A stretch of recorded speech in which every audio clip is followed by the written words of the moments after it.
అండి అందరికీ నమస్కారం. Welcome to Vijayalakshmi cooking and vlogs. నేనైతే ఈరోజు వంకాయ పచ్చడి చేయబోతున్నానండి. ఇది వచ్చేసి 1/4 కేజీ ఉందండి. వంకాయ ఒకటే వచ్చింది, చాలండి. ఒకటైనా కూడా 5-6 మందికి సరిపోతుంది పచ్చడి. ఇకైతే ఈ వంకాయని కాల్చుకోవాలి. నేనైతే ఈ వంకాయకి కావాల్సిన పదార్థాలు తీసుకున్నాను. ఇక్కడ 2 టమాటాలు తీసుకున్నాను, కొత్తిమీర తగినంత. ఎండుమిర్చి అయితే మీరు స్పైసీగా తినాలనుకుంటే వేసుకోవచ్చు. నేనైతే ఇక్కడ ఒక 15 ఎండుమిర్చి తీసుకున్నాను. తక్కువ తినే వాళ్ళు అయితే కారం కొంచెం తక్కువగానే వేసుకోండి, ఒక 10 అట్లా. వెల్లుల్లి ఒక గడ్డ ఉల్లిపాయ ఒక గడ్డ తీసుకున్నాను. తగినంత సాల్ట్ తీసుకోవాలి. ఈ వంకాయను కాల్చుకోవడానికి చూడండి, ఇది తీసుకున్నాను నేను. ఇది డిమార్ట్లో కొన్నాను. మీకు ఉంటే కాల్చుకోండి దీని మీద, లేదంటే దీని మీద డైరెక్ట్గా ఇలా కాల్చేసుకోవచ్చు వంకాయని. ఉంది కాబట్టి నేను దీంతో కాలుస్తూ ఉన్నాను. చూడండి, ముందుగానే కడిగి శుభ్రం చేసుకున్నాను. చూడండి, వంకాయ తీసుకొని ఇలా బాగా ఆయిల్ అప్లై చేయాలి. ఇలా బాగా ఆయిల్ అంటించి మనం వంకాయ అనేది కాల్చేసుకోవాలి.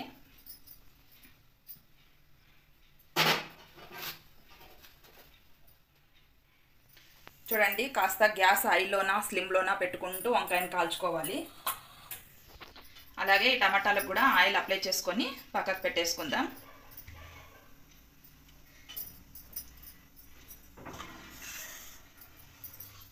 ఈ వంకాయ అనేది మనము ఇలా తిప్పుకుంటూ కాల్చుకోవాలి. డైరెక్ట్గా తిప్పాలంటే ఈ వంకాయ అనేది మనకు కాలుతుంది కదా, అందుకని ఇలా స్పూన్లు తీసుకొని ఇలా కాల్చుకోవాలి తిప్పుకుంటూ. కాలింది కదా, పక్కకు తీసేసుకుందాం ఈ వంకాయని. ఈ వంకాయని అయితే పక్కకు తీసేసుకుందాం. చూడండి, బాగా కాలింది కదా వంకాయ. అలాగే ఈ టమాటాలను కూడా కాల్చేసుకుందాం. వంకాయని ఎలా కాల్చేసుకున్నామో అలాగా చూడండి, సేమ్ అలాగే వంకాయలు కాల్చుకున్నట్లు ఇలా టమాటాను కూడా తిప్పుకుంటూ కాల్చుకోవాలి. చూడండి, ఒక సైడ్ అంతా కాలింది కదా బాగా. ఈ టమాటాలు అయితే బాగా కాలిపోయాయి కదా, పక్కకు తీసేసుకుందాం. అలాగే ఈ ఉల్లిగడ్డ కూడా సేమ్ వంకాయలు టమాటాలు ఎట్లా కాల్చుకున్నామో అలాగే కాల్చేసుకోవాలి. ఉల్లిగడ్డను కూడా మనకు బాగా కాలిపోయింది కదా, పక్కకు తీసేసుకుందాం. ఇలా వేయించుకుందాం. చూడండి, ఎండుమిరపకాయలు కూడా మనకు బాగా కాలిపోయాయి కదా, ఇంత మాత్రం కాల్చుకుంటే సరిపోతుంది. గ్యాస్ బంద్ చేసి ఇదే హీట్లోనే కాస్త ఈ వెల్లుల్లిని వేసుకోండి. ఆ హీట్కి కాస్త టేస్ట్ కూడా బాగుంటాయి, బాగా మెత్తగా పడతాయి వెల్లుల్లి. మనము ఈ టమోటాలని ఉల్లిగడ్డని అన్ని పొట్టు తీసుకుందామండి. ముందుగా ఈ వంకాయ తీస్తాము పొట్టు. చూడండి, ఇలా తీసేయాలి. అంతా పొట్టు అంతా ఇలా తీసేయాలి. చూడండి, వస్తుంది కదా ఎంత బాగా. వంకాయ కూడా బాగా ఉడికిపోయింది, బాగా క్లీన్గా వచ్చేస్తుంది. వంకాయ అనేది మనం బాగా పొట్టు తీసాం కదా, బౌల్లో వేసేసుకుందాం. చూడండి, ఎంత బాగా వచ్చింది కదా, అంతా పొట్టు అంతా మనకు తేలిగ్గా ఊడిపోయింది. ఈ బుడుం కూడా తీసేసాం. అలాగే ఈ టమాటాలను కూడా ఇలా పొట్టు తీసేయాలి. టమాటాలు తీసుకున్నాం కదా, అలాగే ఈ ఉల్లిగడ్డను కూడా పొట్టు తీసేయాలి. చూడండి, పొట్టు తీసుకున్నాం కదా, ఇది కూడా పక్కకు పెట్టేసి. చూడండి, ఈ వంకాయ అనేది మనము ఇలా బాగా ఇలా ప్రెస్ చేస్తే మెత్తగా గుజ్జులా అవుతుంది.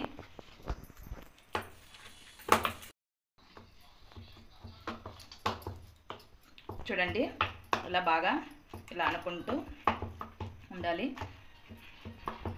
చూడండి, అలాగే ఒక్కొక్కటి టమాటా కూడా వేసుకొని ఇలా మెత్తబడింది కదా టమాటా కూడా, మరి ఒకటి కూడా వేసుకొని ఇలా అనుకోవాలి.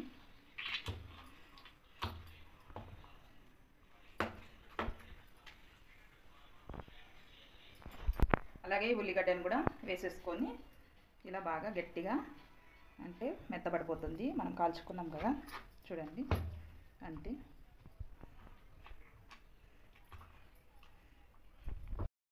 అయితే మనము చేత్తోనే ఇలా ప్రెస్ చేసి చూడండి, ఇలా బాగా పులుముకుంటే ఇవి మెత్తగా పడిపోతాయి. చూడండి, దీంట్లోకి ఈ ఎల్లిపాయలు ఇలా వేసుకొని కాస్త కచ్చపచ్చగా దంచేసుకోవాలండి. అలాగే కాస్త కొత్తిమీర తీసుకొని ఈ రోల్లో వేసుకొని కాస్త కచ్చపచ్చగా దంచుకోవాలి. చూడండి, కచ్చపచ్చగా దంచుకున్నాం కదా, ఇందులోకి వేసేసుకుందాం. చూడండి, నేనైతే ఇక్కడ స్పూను కొంచెం వేసుకున్నాను. సాల్ట్ తగినంత, మీరు కూడా టేస్ట్కి తగినంత వేసుకోండి.